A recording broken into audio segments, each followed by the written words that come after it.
Man. Banner Man.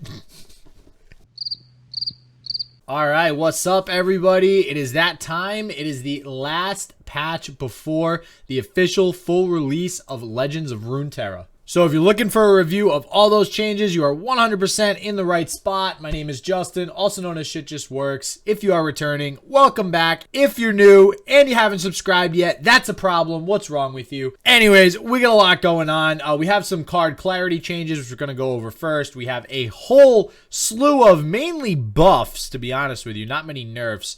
And then on top of that, we have some changes to Katarina and Yasuo, which we'll get to in a little bit, which I'm pretty excited about. To top it all off, things are crazy for me right now. Don't mind Snorlax right over there chilling on the bed.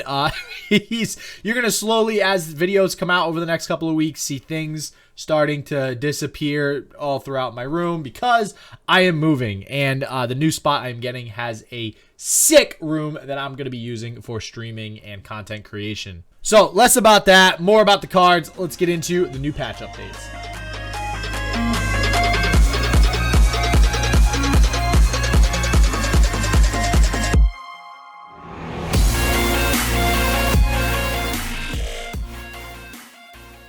Alright, so we're going to start off slow here with some of the clarity card changes and then work our way up, save the best for last, and by best for last, I mean Katarina and Yasuo. So 4 cards got clarity changes. First up is Shark Chariot, which, thank God, I was already a little bit ripped that we didn't really have any graveyard interactions or any graveyard at all in the game. And this card was just rampant all over the place when this game first came out. They changed his effect to be a last breath effect, also meaning it can get purified. So that's really the biggest change to this card. Other things like Iceborne Legacy, which they actually mentioned in the patch updates, will actually also affect revived units. So it's just for clarity purposes, it's more in line with the rest of the cards in the game. Trifarian Assessor had the infamous play to summon change, and I don't know if I mean, they call this a clarity change. I think this is a buff. This is a wicked buff. And I don't think I agree with this. This card already gets some serious advantage in 5+ attack Ashe decks, as Freljord Noxus decks running around that play this, as well as Bjerg and other draw engines. This is just crazy draw now. So honestly, the first thing I think of is, as this next set comes out, I'm going to be looking for ways to splash this into some sort of combo deck that's going to be able to draw a ridiculous amount of cards and draw into your combo even faster. And for those of you who don't know, play means it is coming from your hand onto the battlefield, and summon means it can be summoned by anything. As example, Dusk and Dawn.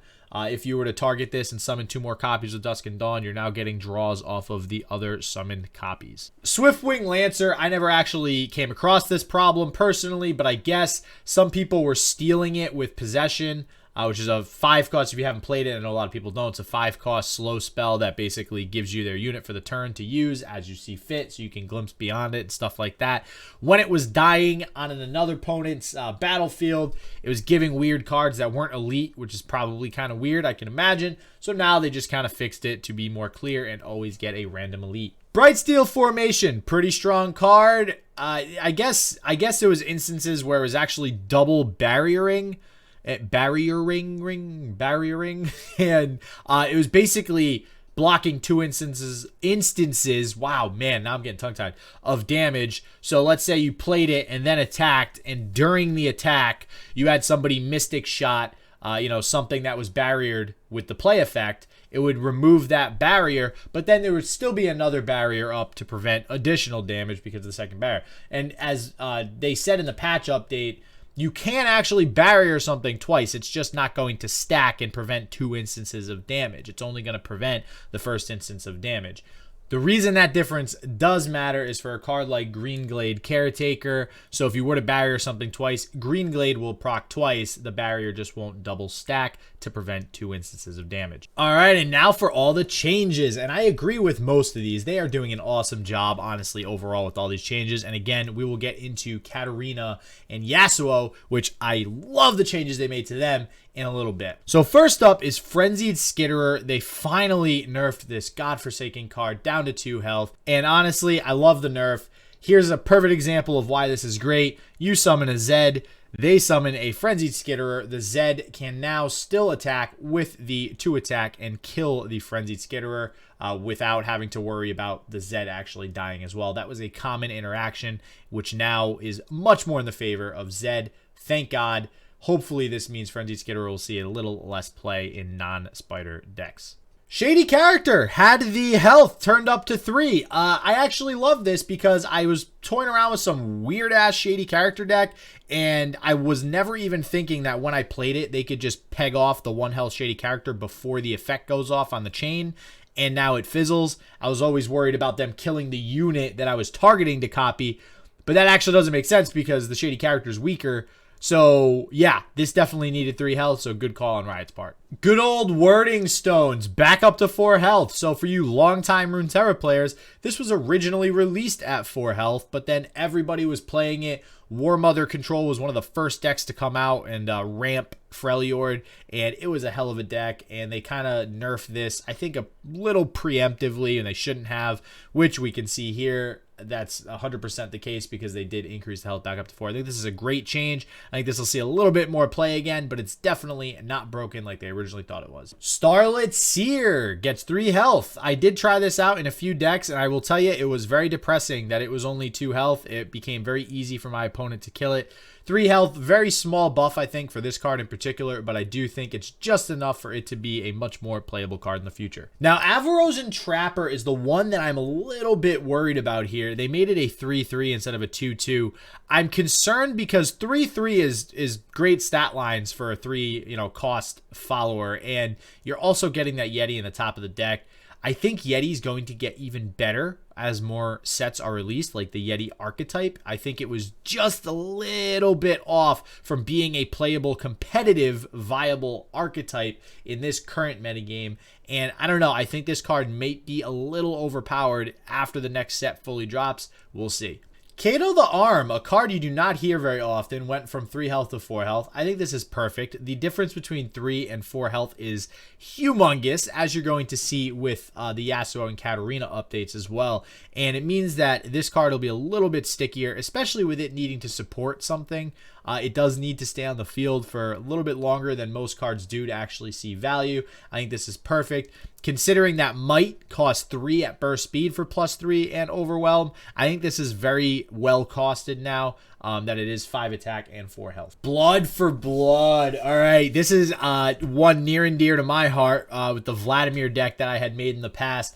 This goes down to 2 cost, and I am honestly concerned that this might be broken once the new set fully releases. I mean, I don't know if two costs to get a copy of basically anything you want and possibly trigger an effect that has something to do with taking damage.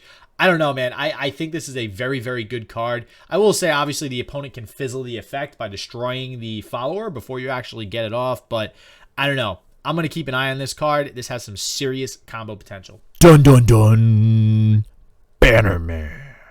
I almost want to say Batman. Bannerman sounds like Batman. Oh my god. I think they actually should have nerfed this a little teeny bit more. I think they're probably going to end up making another nerf for it in the future, whether it be maybe 5 cost or even down to like a 2-3. I think a 2-3 would be perfect. I think this nerf plus 2-3 would be perfect. But right now it basically buffs everything else but itself at the current time. So if you play it on a field with 2 other followers, it's not that bad, as it used to be, but it still seems really strong on a field of 3 or 4 followers. So we'll see what happens with this in the future. LAURENT Duelist got a buff to 4 attack.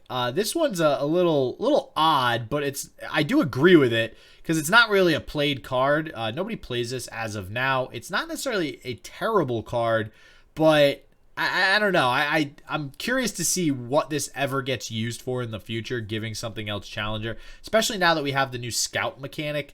I'm not positive this will ever see play, period. So this card might just be a toss no matter what. All right, and we are on to the champions. And actually, one that I didn't even mention is Kalista, again, getting buffed. And I'm pretty excited about this. It's back down to 3 things dying before she levels up. And honestly, thank the bejesus, because it felt so sad trying to level up Kalista when you had all these people playing Kalista decks, and it was just so disheartening that you were never able to level up Kalista. So thank you, Rito, for making this happen.